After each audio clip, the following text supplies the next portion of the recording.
Les gars, vous en avez déjà un aperçu sur ce graphique, le Bitcoin se trouve actuellement à un tournant décisif. Il se passe quelque chose d'énorme dans les coulisses. J'ai quelques graphiques différents donc à vous partager aujourd'hui et à vous présenter parce que tout ceci nous indique la prochaine grosse évolution à laquelle on peut s'attendre. Je vais également vous expliquer ce qui est en train réellement de se dérouler en arrière-plan en ce moment pour le Bitcoin afin que vous soyez au courant de tout ce qui se déroule. Je vous ferai quelques comparaisons historiques également. Le Bitcoin est-il sous-évalué ou surévalué actuellement? Évidemment, on a connu une belle hausse de 26 à 27%, alors ça change un petit peu la donne, on va faire le point sur tout ça. Est-ce qu'on risque d'assister à un pullback, à un repli, ou est-ce qu'on va pouvoir poursuivre notre progression?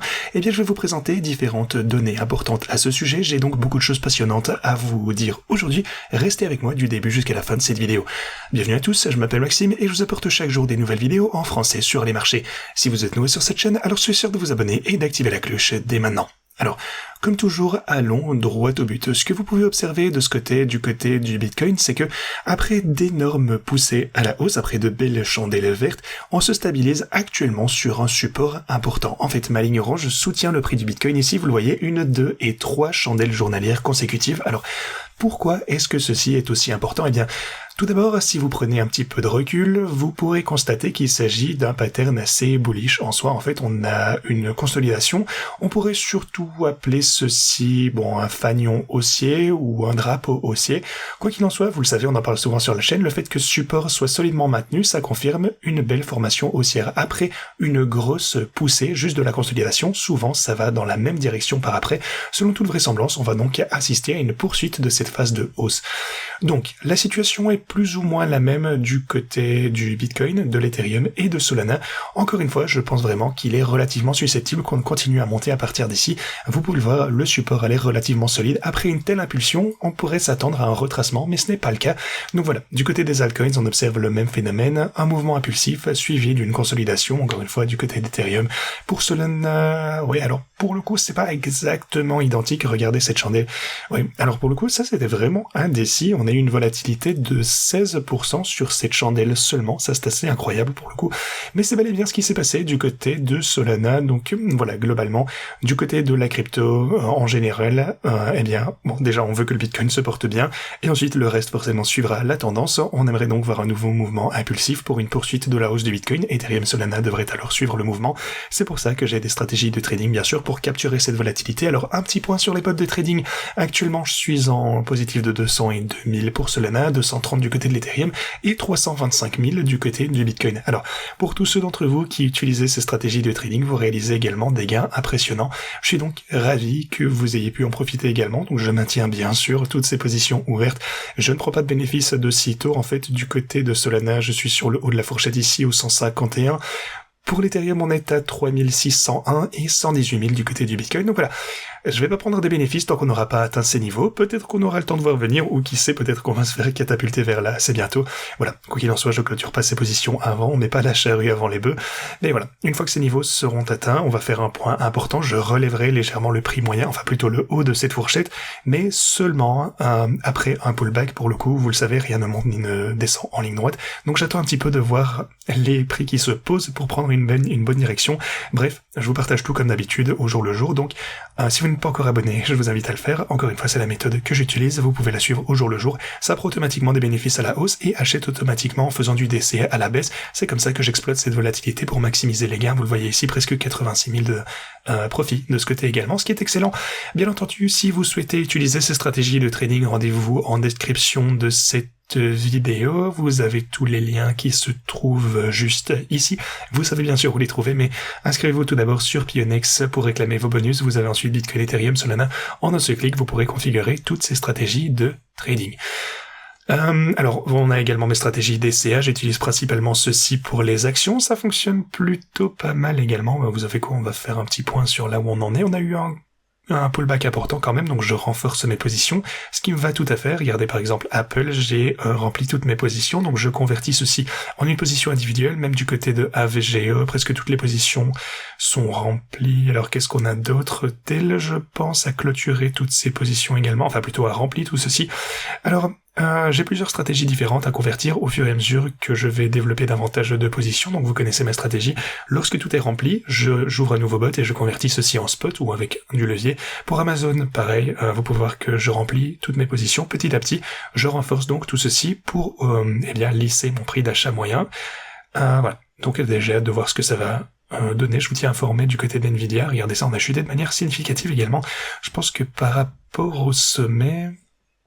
Oui, on a pas mal rechuté. Maintenant, toutes les actions, c'est comme des altcoins. Je pense que le pic était à environ 120, on est redescendu à 88. Mais voilà, quoi qu'il en soit, c'en est tout du côté de Intel. Je continuerai à venir au courant à ce sujet. Bien entendu, vous avez également mes stratégies de trading. Et tout ce que vous devez savoir à ce sujet se trouve dans la vidéo tuto juste là. Alors, pour continuer, il y a plusieurs différentes choses que j'aimerais partager avec vous. La première, c'est si on compare le Bitcoin au S&P 500, est-ce qu'on est en territoire surévalué actuellement ou non ? Eh bien, si on prend un petit peu de recul, vous pouvez clairement voir que, même si le Bitcoin a connu une belle hausse ici par rapport au S&P 500, on est toujours en dessous de 50% à partir du pic. Alors, en ce sens, je pense vraiment pas qu'on est en territoire surévalué, bien entendu, par rapport à un marché boursier. Alors qu'en est-il par rapport à l'or ? Vous pouvez le voir encore plus clairement ici, par rapport à l'or, le Bitcoin n'est absolument pas surévalué. En fait, par rapport à l'or, à partir du pic, ici, on est en baisse de 59%. Donc voilà, je vais juste vous montrer ici le potentiel de hausse restant du côté du Bitcoin. Alors ici, il s'agit de niveaux qu'on a pu atteindre par le passé. D'ailleurs, vous pouvez constater qu'en 2024, le Bitcoin a atteint un niveau très élevé par rapport à l'or et au S&P 500. Alors, qu'en est-il également de la masse monétaire M2? Le Bitcoin est-il surévalué par rapport à la masse monétaire mondiale, plutôt américaine ici? Eh bien non, regardez, pour le coup, on est toujours en baisse de 42%. Donc, quel que soit l'indicateur que vous prenez, alors même si c'est vrai, cette poussée est encourageante, si vous dézoomez, eh bien on est toujours très très loin du potentiel qu'on pourrait attendre en fonction des données historiques. Sinon, pour s'intéresser un petit peu au marché des altcoins, si on exclut le Bitcoin, l'Ethereum et les stablecoins, il convient de rester prudent sur ce marché. La manipulation y est encore extrêmement présente, de nombreux tokens restent encore à débloquer. Bon, la plupart de ces cryptos n'ont pas de véritable utilité, si ce n'est de diluer le marché des cryptos, mais regardez la situation actuelle, on est encore extrêmement loin que ce qu'on a pu voir en 2021. Alors, est-ce qu'on va de nouveau voir un jour quelque chose comme 2021 ? Probablement pas, je pense, en termes d'explosion générale du marché. Bien entendu, certaines cryptos vont nous offrir tout de même de belles opportunités, mais voilà, même par rapport éventuellement à 2024, le marché des altcoins accuse toujours une rechute de 40%. Alors, quelle part de ce marché va absorber cet argent ? Je pense qu'on ne reverra jamais l'âge d'or de toutes les cryptos qui explosent en même temps, c'est normal, la classe d'actifs est plus mature, mais on verra bien, même en partant de la hausse actuelle, ça représente une croissance potentielle de 61% pour le marché des altcoins, et ça, c'est sans compter le Bitcoin, l'Ethereum et les stablecoins, comme je vous le disais. Quoi qu'il en soit, pour le moment, je vous dirai toujours que les valeurs sûres, Bitcoin, Ethereum, Solana, eh bien, sont les seules choses que vous êtes sûr de pouvoir conserver, mais voilà, il est certain que pour les altcoins moins importants, il existe encore des opportunités à fort potentiel de hausse, il faut simplement être très prudent et sélectif, et je continuerai à vous tenir informé sur la chaîne des altcoins que je sélectionne et sur lesquels je trade actuellement. Concernant l'or maintenant, sa progression est en train de se poursuivre, ça fait plaisir, c'est assez encourageant. Comme vous le savez, je suis bullish quant à l'or, je pense qu'il continuera à bien se comporter d'ici les quelques prochaines années. Du côté du S&P 500, ça c'est également super important parce que j'aimerais qu'on puisse se maintenir au-dessus des 7623. Alors, le truc c'est que je n'exclus pas forcément une chute en dessous de ce niveau. Si ça venait à se produire, je pense qu'on risque d'assister à un pullback important, et dans ce cas, vous le savez, je renforcerai ma position. Je prendrai sûrement un trade important sur le S&P si on connaît un plus gros pullback. Le point crucial, c'est que de nombreuses actions se trouvent vraiment à un tournant absolument décisif. Vous pouvez le voir, SanDisk ici, donc sur les marchés normaux, tente toujours de se maintenir au-dessus de ma boîte orange, trade actuellement en dessous sur les marchés futures, donc on verra lors de l'ouverture des marchés si on parvient à rattraper notre retard et dépasser la boîte orange, ou si on va perdre ce niveau, potentiellement retomber à 1271. Même constat du côté de Nvidia, l'entreprise tente de se maintenir au-dessus de la boîte orange. Encore une fois, l'élément clé, c'est la publication de ses résultats cette semaine. Vous le savez, avec Nvidia, souvent ça fait énormément bouger les marchés. Donc, mercredi, Nvidia va publier ses résultats et ça risque de donner un ton important pour la plupart de ces entreprises, surtout d'intelligence artificielle et encore plus pour les fabricants de puces. Alors, est-ce qu'on va pouvoir se maintenir aux alentours de ce niveau ? Seul l'avenir nous le dira, bien entendu, mais je me prépare. Amazon se situe également dans une zone orange et tente de se maintenir sur ce support. Alors, Le marché boursier semble un petit peu instable actuellement, je vais pas vous mentir, mais je vois tout de même une opportunité d'achat intéressante, tout comme j'ai vu pour le Bitcoin une nouvelle opportunité d'achat lorsqu'on était largement à la baisse.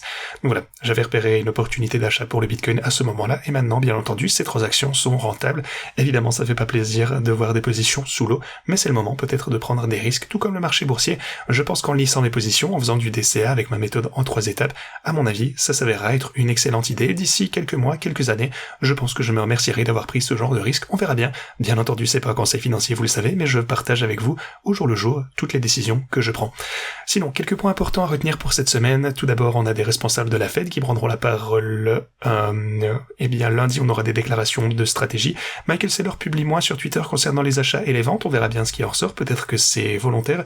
Les États-Unis ont-ils acheté? MicroStrategy a-t-il investi? On le verra bien.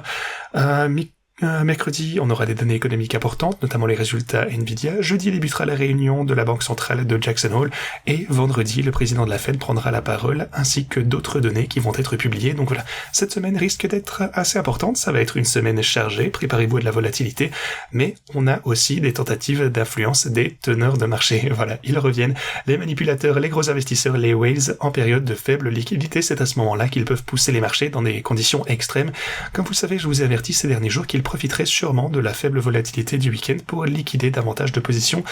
Et bon, à faible mesure, mais c'est tout de même ce qu'on a constaté, de nombreuses liquidations ont eu lieu quant à l'achat ou à la vente.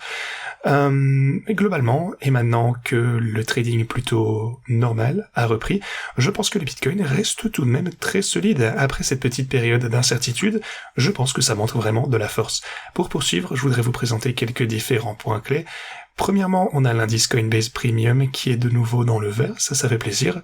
Donc ça signifie qu'il y a maintenant une prime sur Coinbase, et comme vous le savez, au cours de ces derniers temps, je dirais peut-être même un an et demi ou quelque chose comme ceci, eh bien on a eu une forte baisse des ventes de Bitcoin sur Coinbase. En fait, pas mal de personnes ont dumpé, donc le Premium était assez extrême, et maintenant on observe une légère pression d'achat sur Coinbase par rapport au reste du marché. Alors, pourquoi est-ce que c'est important? Eh bien, vous pouvez voir qu'on est passé dans le vert juste ici, et habituellement, lorsque ce graphique passe au vert, ça a tendance à coïncider avec une hausse du Bitcoin.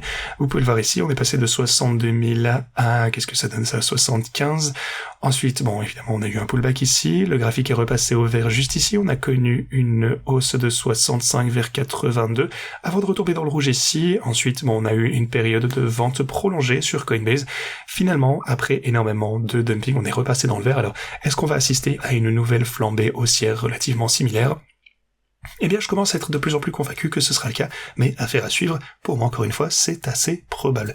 Vous le savez, je suis bullish quant au Bitcoin et je le redeviens de plus en plus. Quoi qu'il en soit, il faut bien sûr rester prêt pour de la volatilité. Je vous le dis toujours, il faut surtout gérer ses risques. Sinon, si on observe le Bitcoin et son évolution récente, on a une chandelle hebdo à 23%, mais pourquoi est-ce si important? Eh bien, regardez l'évolution. Depuis 2019, une chandelle hebdomadaire a clôturé à plus de 20% à 9 reprises seulement.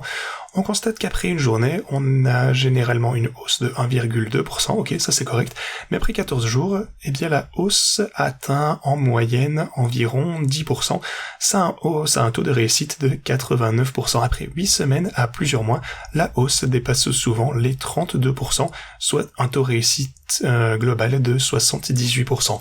Voilà. Lorsqu'on monte autant, souvent, ça a bel et bien une signification, souvent c'est pas pour rien, ça nous donne une bonne indication que, statistiquement, le marché devrait avoir tendance à progresser encore davantage après un tel mouvement haussier. Sinon, les vendeurs, les bears, vont maintenant tenter de faire rechuter le prix vers les 75 000 $. Pourquoi? Parce que c'est un niveau où de nombreuses positions longues se sont accumulées et risquent de se faire liquider.